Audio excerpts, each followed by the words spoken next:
a member of the Backbench Business Committee, used white male supremacist smokescreen issues such as suicide, educational attainment, and genital mutilation to push his bigoted agenda of rolling back advances made on behalf of women.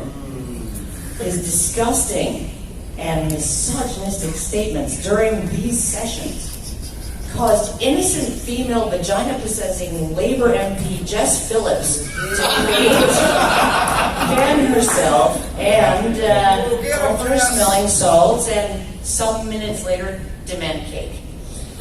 Of course, we all understand how monstrous this man's, like all men's, views and actions are, but when literal female genocide is occurring, it's up to right-thinking people to listen to these bigots in order to understand their horrific arguments and then pretty much just ambush them in the parking lot when they're going to their car.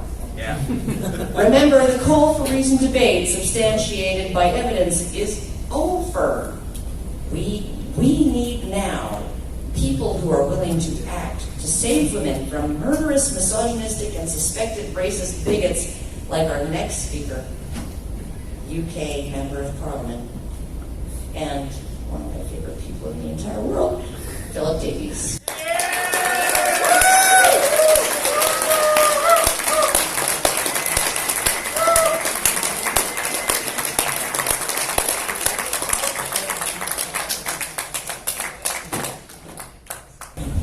Thank you very much for that introduction. I think I've now been manhandled. If that's, you don't have to use that word anymore. Person handled. Please accept my apologies. No one intervened. Okay, one thing we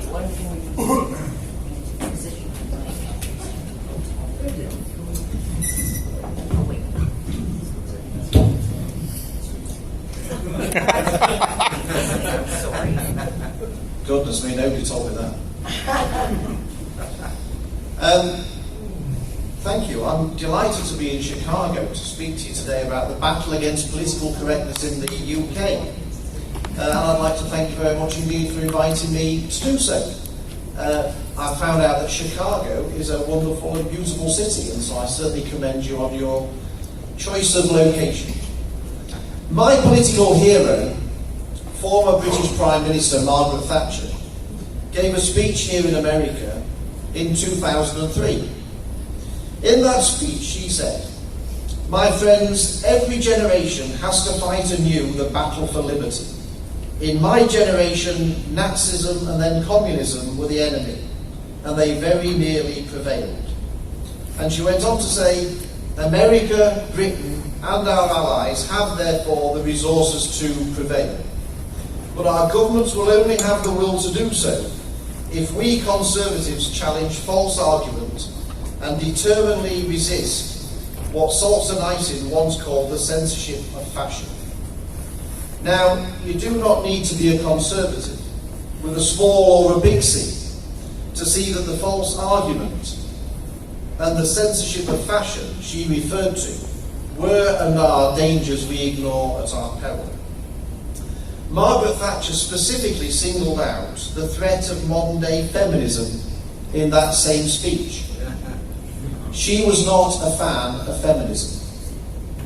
I believe the whole problem she identified is at least as bad, if not worse, now than it was then, and is the reason I've flown over from the UK to make this speech to you today. Because those of us who see the problem need to fight it with all of our might.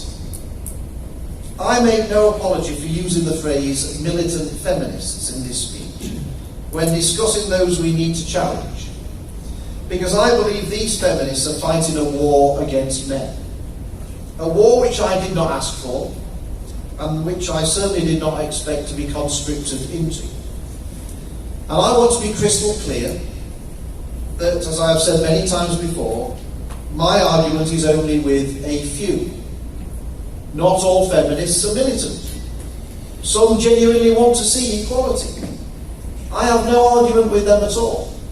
In fact, I'm on their side. My battle is with those few militant feminists specifically with those who say they are fighting for equality, when in reality they want nothing of the sort. Their version of equality is literally whatever they think benefits women. They want equality when it suits, and special treatment when it suits. And I'm also at odds with the politically correct males who pander to all this nonsense.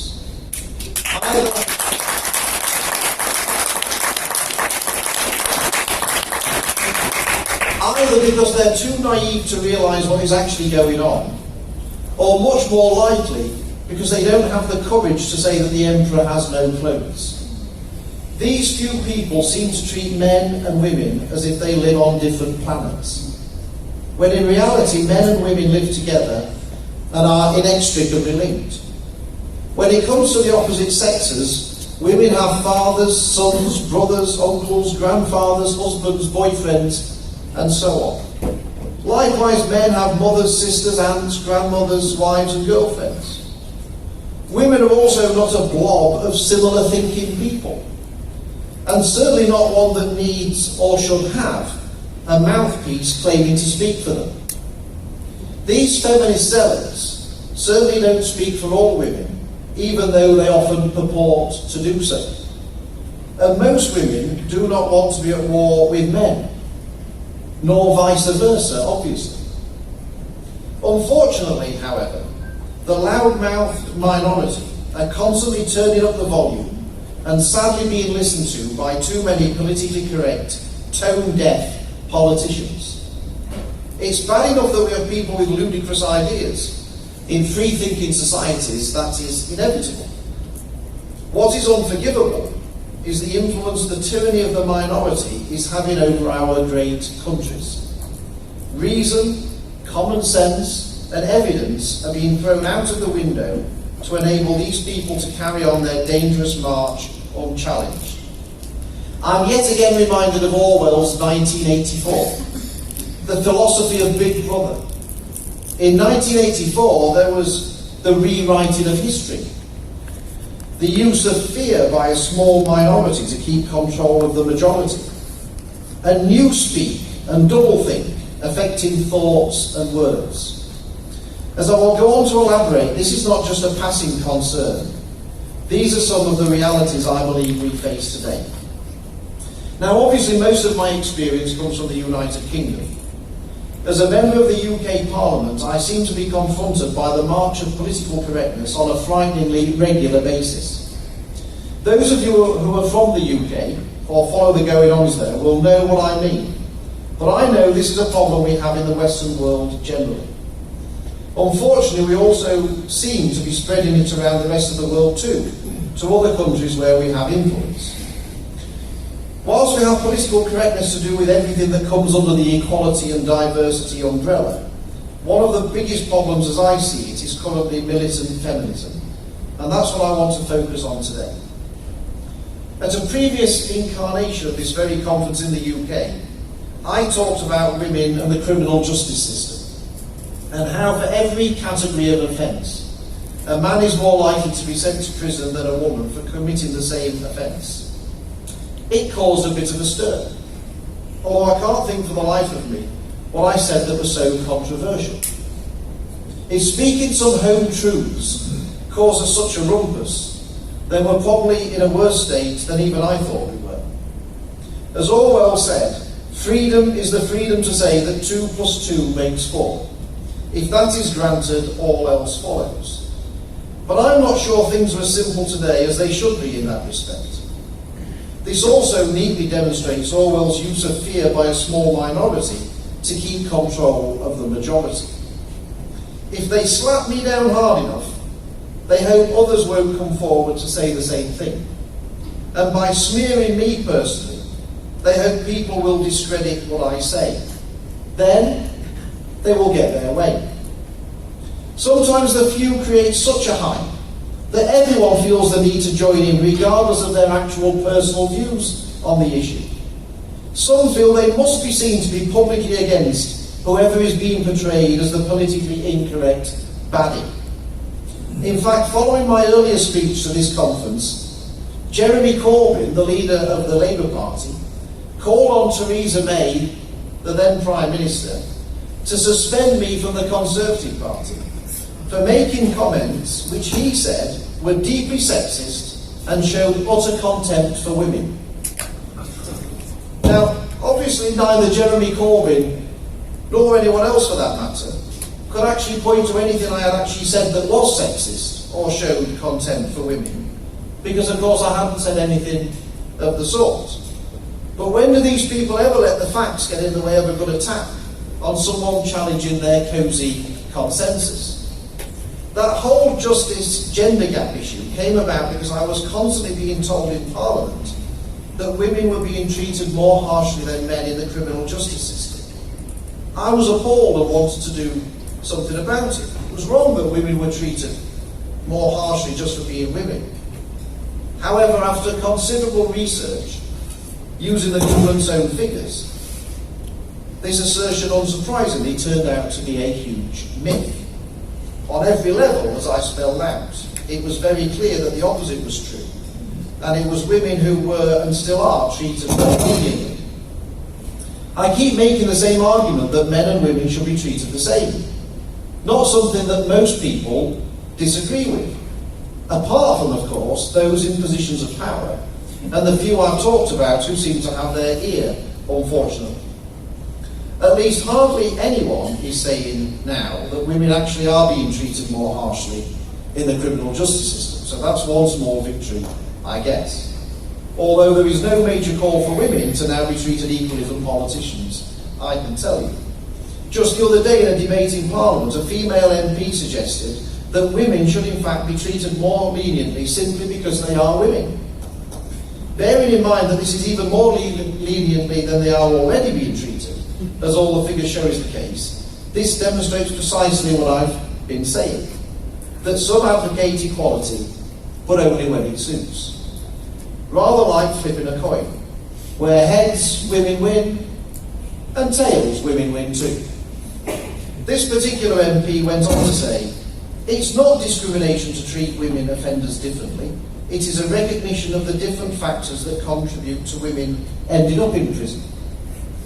Of course it is discrimination to take the fact they are a woman to be the material deciding factor in their treatment in the criminal justice system, and not their individual circumstances. Just saying it isn't doesn't change anything. It's still discrimination.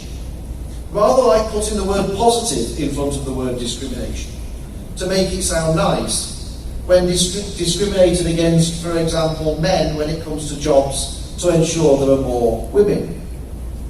This central plank of the whole equality and diversity agenda goes hand in hand with what Margaret Thatcher described as patronising and distorting quotas. To me, so-called positive discrimination is rather like Orwell's newspeak and doublethink combined into doublespeak, which I would define as saying something that is so contradictory it simply can't be true. How can discrimination ever be called positive? If those who want to treat women differently in the criminal justice system had instead we should treat people more leniently, if X or Y is the case in their situation, that would be one thing. But simply treating men and women differently because of their sex is precisely what these very people rail against normally. They seem to fail to understand that they are guilty of the very discrimination they say they oppose. Another example of the bias and myths that go unchallenged by so many is a very topical issue in the UK, and I'm sure here in America and elsewhere. Domestic violence. In the UK and other countries, this is part of a large overarching scheme for tackling violence against women and girls. Never mind the fact that you're more likely to be a victim of violence if you are male. The obsession with violence against women and girls is justified because it is, we are told, gender-based. The whole strategy and targeting of effort is, they say, as it is all about violence against women, because they are women, by men. Now, it doesn't need any statistical analysis or specialist knowledge to know perfectly well that men can be victims of domestic violence too, and women can be the perpetrators. Anyone who thinks only men can be violent or abusive is living in cloud cuckoo land. Yet this is unbelievably the starting point for official UK government strategy, it seems. There could not therefore have been a bigger irony than recently in the UK's flagship policy area of female genital mutilation. This was at the heart of the gender-based violence against women strategy. Yet the very first person to be convicted of committing a female genital mutilation offence in the UK was, yeah, you've guessed it, a woman. A mother, in fact, who apparently coached her 3-year-old daughter to lie to the police to cover up her crime. So much for the gender-based argument there. Another interesting fact that is an inconvenient truth when it comes to women victims of domestic violence is that in the UK, in the latest year for which there are figures, women were more likely to be a victim of domestic abuse if they had a female partner than if they had a male partner. The official figures show that 8.4% reported being female victims of non-sexual partner abuse with a female partner, whereas 5.1% of women with a male partner were victims of the same abuse.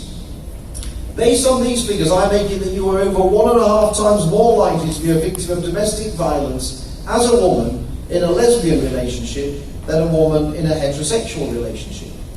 It definitely seems to me that the gender-based Bible on domestic abuse needs to be amended.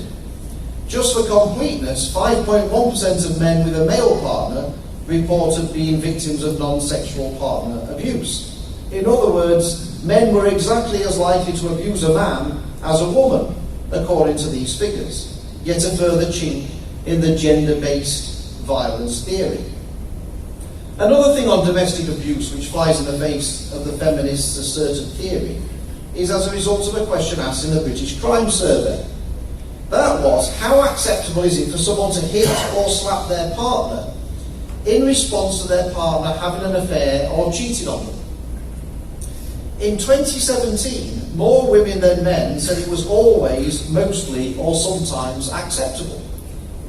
Interesting too is the fact that when it comes to attitudes to violence, the younger people are, the more acceptable they seem to think it is in some cases in the UK. For example, the same crime survey showed that 16 to 24-year-olds were between 1.6 and 2 times more likely to say it was always, mostly, or sometimes acceptable to hit or slap their partner who was having an affair, compared to 55 to 59-year-olds. The irony here is that this comes from a generation brought up under the influence of institutionalised political correctness that is supposed to make everyone kinder, more tolerant, and more respectful of each other. Then we have the disgraceful double standards when it comes to domestic violence, perfectly illustrated by cases of violence, unbelievably, involving British members of Parliament. In 2014, a male MP, David was cautioned for assaulting his partner, his female partner. He was condemned from all angles, investigated by the Conservative Party, and ultimately hounded out of his job. Now, I'm certainly not here to defend what David Ruffley did. Domestic violence is completely unacceptable. But then we fast forward to the case of a female Member of Parliament, Sarah Champion. She was, incredibly, the Shadow Minister responsible for equality and domestic violence in 2016, who admitted assaulting her partner too, male partner. Was she condemned for that? Not by many. Certainly not by Jeremy Corbyn, who was leader of the Labour Party, said he was 100% behind her following the revelations. Given that this is the same Jeremy Corbyn who said I was deeply sexist for saying nothing, I will let people make their own minds up about who is sexist, me, or someone supporting a female domestic abuser when there is not a chance on earth he or anyone would support a male domestic abuser in the same way. Astonishingly, this has not just happened once in the British Parliament, with a female MP being the perpetrator of domestic violence. More recently, we had Layla Moran, a Liberal Democrat Member of Parliament, who admitted slapping her ex-partner, male partner, in March this year, in fact. She tweeted about it. And some of the responses were also unbelievable. I quote, Libby Clwyd, Lib Dem, replying to her, "Everyone has done something that they regret. Everyone has lost their temper at some point. This is life and a non-issue. You have our full support." Councillor Nick Da Costa, a fellow Liberal Democrat, tweeted back, "Thank you for sharing, Layla Moran.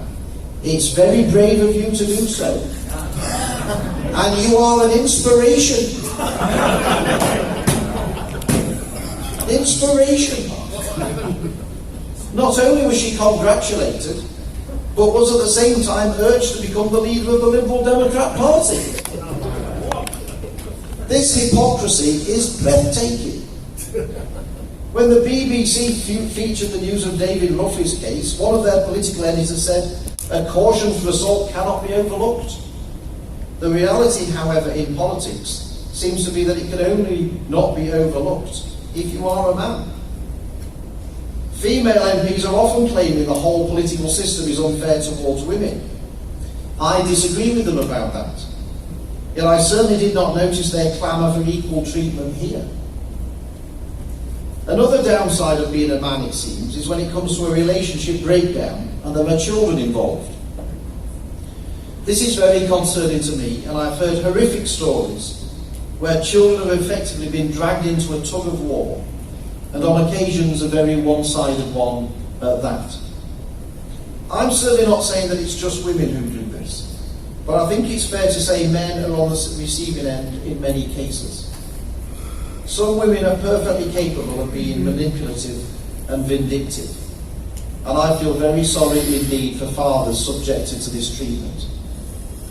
I also feel very sorry for the children being used in these situations as weapons against their own parents. Not only are some fathers prevented from seeing their children for no good reason at all, they can have their reputations trashed by malicious and false accusations, particularly in relation to domestic abuse. And even the horror of their children being completely turned against them in the whole ugly process. I, along with others I'm sure, think that enough is enough. To save future generations of children from having non-existent relationships with their fathers for no reason other than the whim of their mother, with all the terrible consequences that entails for the fathers and the children, something needs to be done. In Britain, we currently have a domestic abuse bill going through Parliament. I'm going to try to table an amendment to this bill when it comes before the House of Commons to amend the definition of domestic abuse. I want the definition of domestic abuse to include cases where one parent deliberately denies the other parent contact for no good reason.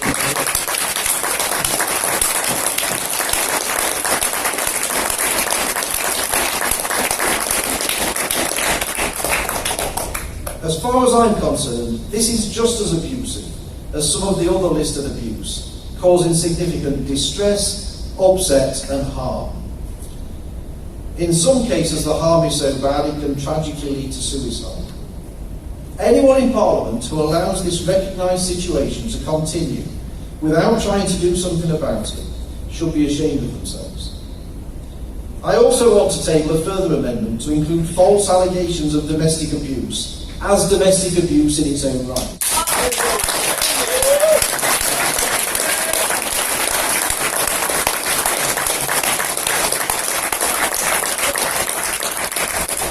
I do not see why, when someone accuses someone of something they have not done in a domestic context, that should not be classed as domestic abuse too. Obviously, these amendments would apply equally to men and women. But given the situation we have, I think we can guess who is more likely to be guilty of such domestic abuse if the definition were to be changed. As Deputy Chief Constable Louisa Rolfe of the National Police Chiefs Council said of the relatively new offence in the UK of controlling and coercive behaviour, which always seemed to be talked about in terms of men being the controllers before its introduction, I'm sure that women are equally capable of offending in that way, and there are a number of horrific cases. Despite the view that the combined Me Too, militant feminism, women are always victims brigade want us all to believe, women are not all victims, and not all victims are women. When it comes to education, however, we seem to now be actively institutionalising the thinking that all females are downtrodden victims of an evil, patriarchal society. Girls are actually being taught in school that they are oppressed and held back. In 2019, it is a very, very sad state of affairs, especially considering that it is not far off half a century since the Conservative Party in the United Kingdom chose its first female political leader, and what a great one she was. It's quite a thing to suggest that effectively half the entire population are somehow victims at the hands of the other half. Of course, this is not the case at all. But these militant feminists won't let the facts get in the way of their militant agenda. The false argument theory is alive and kicking in this case, which is precisely what Margaret Thatcher was saying we have to keep challenging. One example, which may not be uncommon but was utterly chilling to me, was the case of a 16-year-old girl who was asked by a female friend of mine about her ambitions for the future. She said she thought she might like to go into some kind of film or media production, but that she probably wouldn't be able to because of the patriarchy. When my friend asked her what on earth she was talking about, and what examples did she have of this patriarchy, she said she had learned all about the patriarchy at school. Then, as an example, she said that a boy had disagreed with her in an argument, and that was because she was a girl. When asked if this could have been simply because he disagreed with her opinion, she eventually said yes, it could have been. How utterly disheartening that her first thought was that it had something to do with her sex. This from the daughter of a hands-on single dad who had just come back from taking her to play football. It is as outrageous, dangerous and worrying as it is sad. How on earth does this inspire young girls, teaching them to be victims with an ongoing historic fight against the boys? This comes about in part thanks to the rewriting of history, back to Orwell again. One classic example in the UK is over the issue of votes for women. I bet every child of a certain age has been taught all about the struggle women had to get the vote. Now, my great-grandmother was a supporter of the suffragettes and named my grandma Sylvia after Sylvia Pankhurst. And clearly the fight for women to have the vote was a noble one. But leaving aside the issue of the difference between the suffragists and the suffragettes, which is hardly ever mentioned, what these children probably won't know, or particularly remember, was that many men did not have the votes either. Only property-owning men could vote. And what's more, only men were conscripted to fight for their country in war.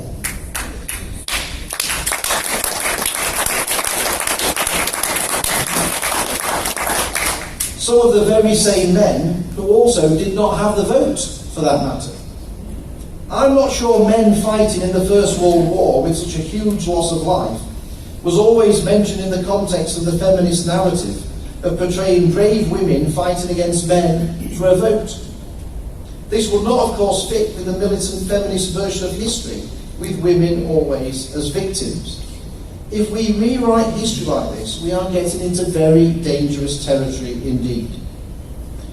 Talking of history, Margaret Thatcher is not actually often remembered just for being the first female Prime Minister either.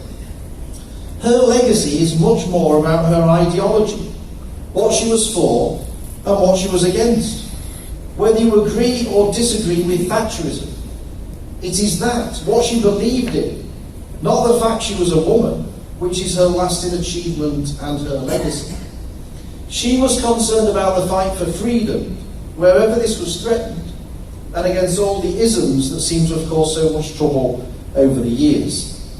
She was definitely not a poster girl for feminism, and feminists these days almost have to begrudgingly acknowledge that she was the first female Prime Minister, even though it must pain them to do so. There was no love lost on either side.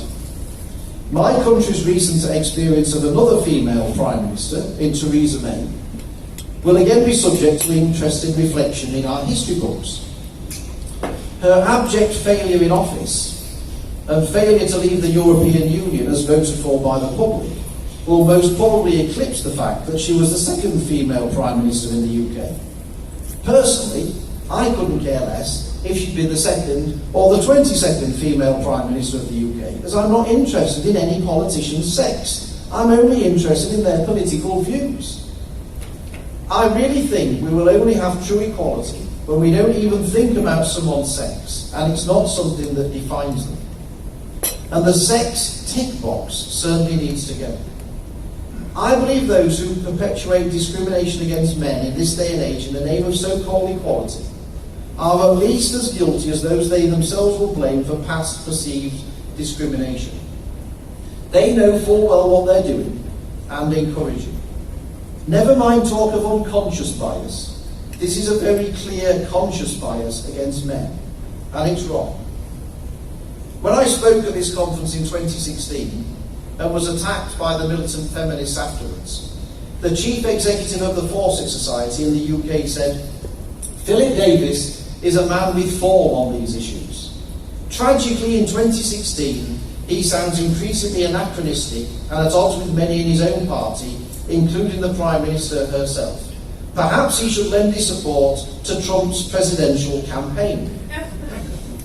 Now, I don't want to be party political, but it would be fair to say that as a Conservative with certain views, I would clearly be a Republican voter in America. I've also made no secret of my personal admiration for much of what Donald Trump has done politically, certainly when it comes to his own war against political correctness. And I wrote an article before the last presidential election, the headline of which was, "Why I Would Vote for Trump in a Heartbeat." So the comment, which was meant to be so damning, was actually not taken to be offensive by me in any shape or form. The issue of political correctness and the fight against militant feminists sees people of all political views and none united as one. People from all political parties and all walks of life oppose political correctness in the UK.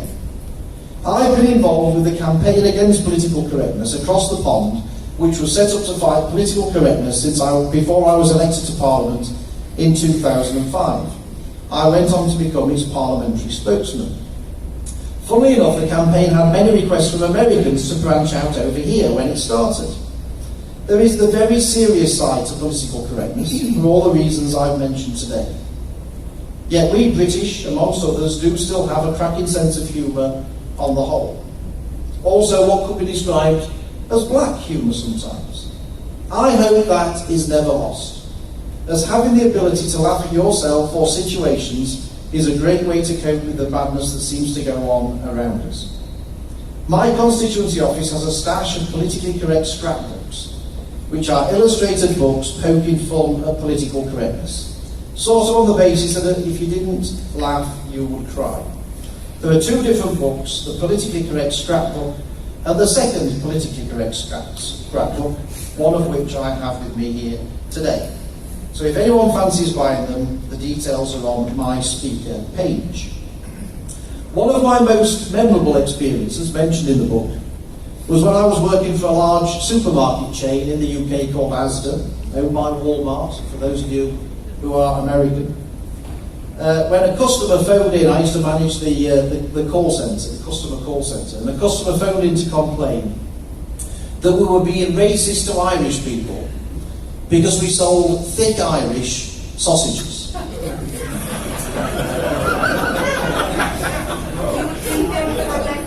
Trying to persuade this particular customer that the thick related to the sausage and not the Irish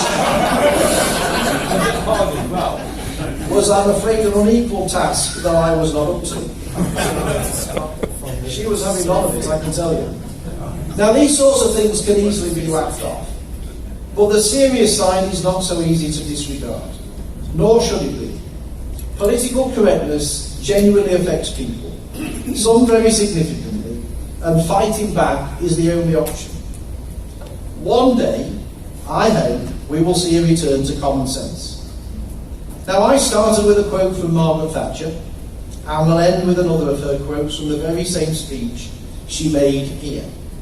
Because as was so often the case, they were wise words. She said, "Then as now, strong arms and stout hearts were called upon to sustain the struggle for truth and right.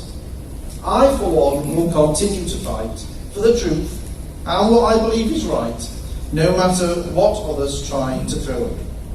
Because this battle is too important to lose." Thank you.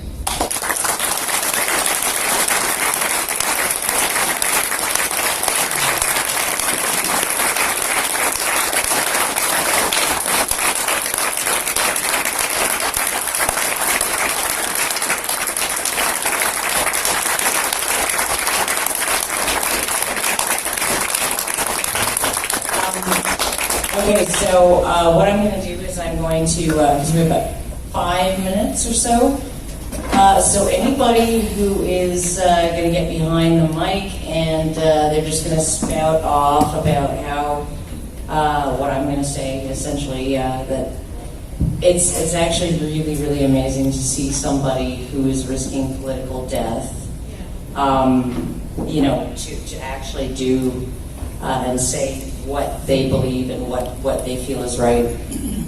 So if any of you are lining up to just say what I just said, fuck off. Okay, so what I want is actual questions, because look, Davies is like a hero. Everybody knows it. Everybody in this room knows it. Nobody has to gush at him. Except for me right now.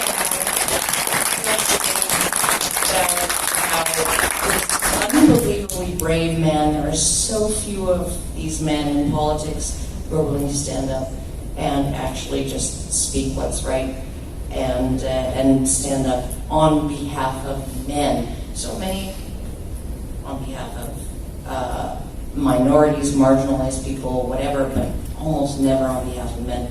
And so, yeah, we all get it. He's our hero. Okay? So, ask an actual question. That's what I'm asking. All right, 5 minutes. Hello, Mr. Davis. My name is Basil Stewart, and I'm from the UK. Thank you for your efforts. Much appreciated. Now, my question is in 2 parts. As you may be aware, misogyny is on the horizon to be a hate crime in the UK. What about misandry? Yes. And if misandry is not going to be, or is not being tabled to be a hate crime in the UK, what can be done to make it so? Well, yes. Should misogyny be a hate crime? Of course not. The police have got plenty of things to be doing. They're not investigating burglaries in the UK, so why on earth should be, going along with this? The whole thing's a complete load of old nonsense. But you're right. My view is if that's a hate crime, then misandry must be a hate crime, because obviously we believe in equality. Exactly. I should certainly push for that amendment to be made if needed. But I'd rather we didn't get into the whole thing, to be perfectly honest, because too often the police are wasting time on politically correct complaints rather than actually dealing with what I would consider to be real crime, or what the public would consider to be real crime. So I will try and resist the whole thing. But yes, if we go down that route, then surely both would have to be equally against the law. And if there is resistance from feminists for misandry to be a hate crime, what do you think can be done to make it so? Not much, probably, but I'll try. With all these things, I try, and that's all I can do. But I'm afraid if the sort of the dominant militant feminism that we have in the UK Parliament decides that misandry shouldn't be a hate crime equally, I suspect it won't be. The government will probably pander to it, but it will be a very sad situation if that were the case. Thank you. Hello, I go by Prince of Queens here, and sort of, what Karen said, just echo that, and I want to say, you're a great tool to bring up simply, when you're hitting one of those very annoying arguments where feminists try to say, oh, well, MRAs don't do anything, or they need someone in politics, and it's like, oh, actually, there is this one guy, and, so that's really great, and I feel like that makes you an inspiration, certainly probably to everyone here. What I'm curious about is whether or not there's anybody who has been inspired by you who's trying to run for office, either in the UK or really anywhere, in the same kind of way as you, with any sort of similar platform. Well, I very much, thank you for your kind words. I very much doubt it. I'm not sure anyone's been inspired by me at all, to be perfectly frank. But those, if anybody, no.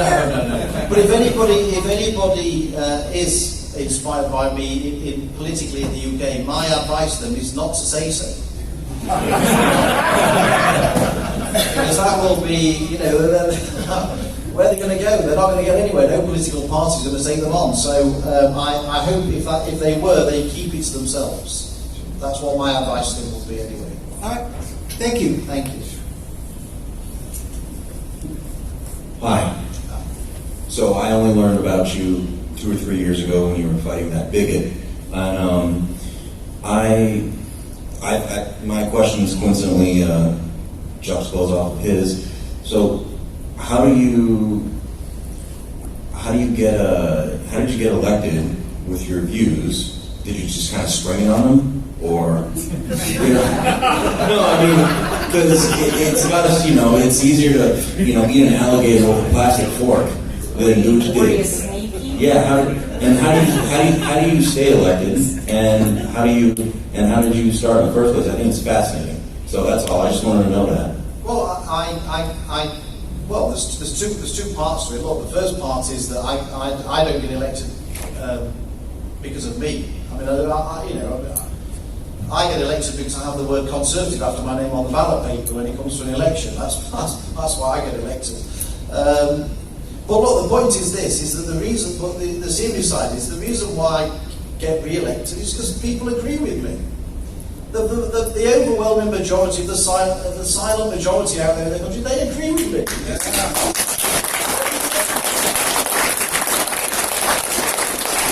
the one thing I'm very proud of is that every single election I've stood, the number of people who voted for me has gone up and the percentage of my votes gone up.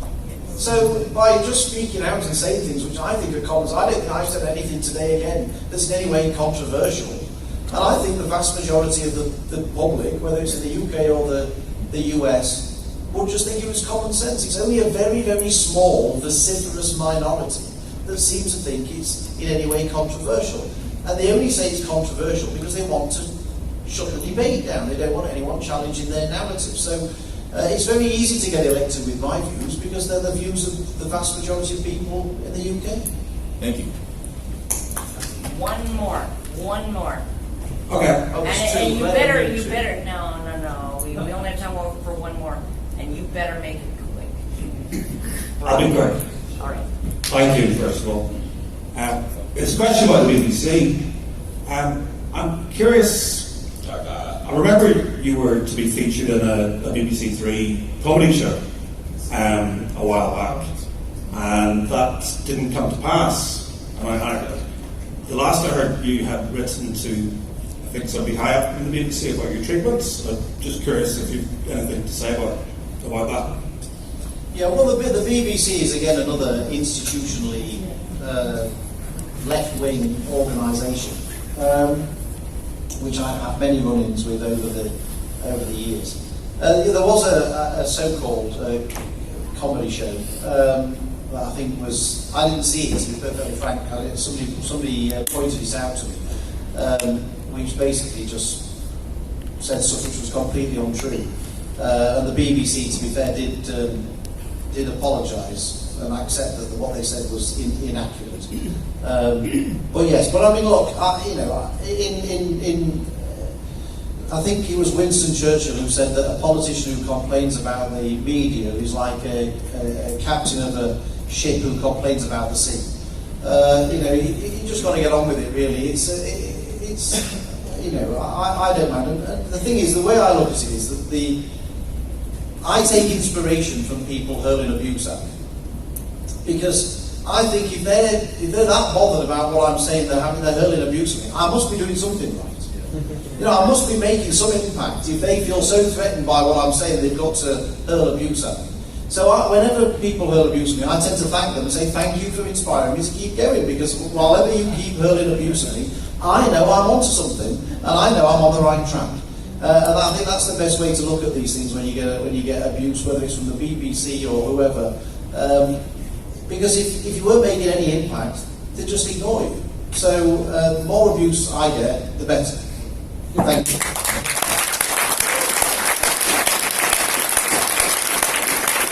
Can't you see it too?